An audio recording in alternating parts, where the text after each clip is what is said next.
ఈ రోజు అయితే మనం కొలెస్ట్రాల్ గురించి డిస్కస్ చేద్దాం. అసలు కొలెస్ట్రాల్ అంటే ఏంటి, కొలెస్ట్రాల్ మన బాడీలో ఎలా ప్రొడ్యూస్ అవుతుంది, కొలెస్ట్రాల్ వల్ల వచ్చే బెనిఫిట్స్ అండ్ సైడ్ ఎఫెక్ట్స్ అయితే చూద్దాం.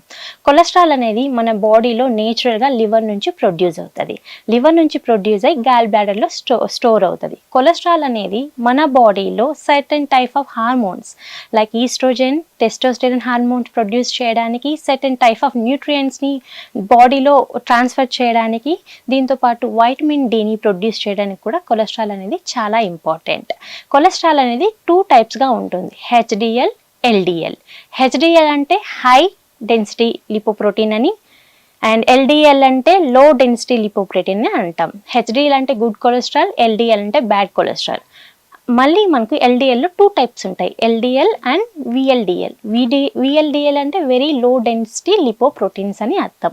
మన బాడీలో కొలెస్ట్రాల్ లిపోప్రోటీన్ సపోర్ట్తో ప్రతి ఒక్క ఆర్గాన్కి రీచ్ అవుతుంది. ప్రతి ఒక్క సెల్ని రీచ్ అవ్వడానికి మనకి కొలెస్ట్రాల్కి ఈ లిపోప్రోటీన్ అనేది ఇంపార్టెంట్. హెచ్డిఎల్ అంటే గుడ్ కొలెస్ట్రాల్. గుడ్ కొలెస్ట్రాల్ అనేది హై డెన్సిటీ లిపోప్రోటీన్ అనేది కరెక్ట్గా ఉండడం వలన మన బాడీలో కొలెస్ట్రాల్ అనేది మనము బ్యాలెన్స్ చేయొచ్చు. సో ఇప్పుడు మనము కొలెస్ట్రాల్ అనేది ఆల్రెడీ మన బాడీ నేచురల్గా ప్రొడ్యూస్ చేస్తుంది, కానీ మనము తీసుకునే ఫుడ్లో కూడా ఎక్కువగా saturated fats and trans fats ఇలాంటివి ఎక్కువ తీసుకోవడం వల్ల కూడా మన బాడీలో కొలెస్ట్రాల్ లెవెల్స్ అంటే ఎల్డిఎల్ బ్యాడ్ కొలెస్ట్రాల్ ఎక్కువ అయ్యే ఛాన్సెస్ అనేవి ఉంటాయి.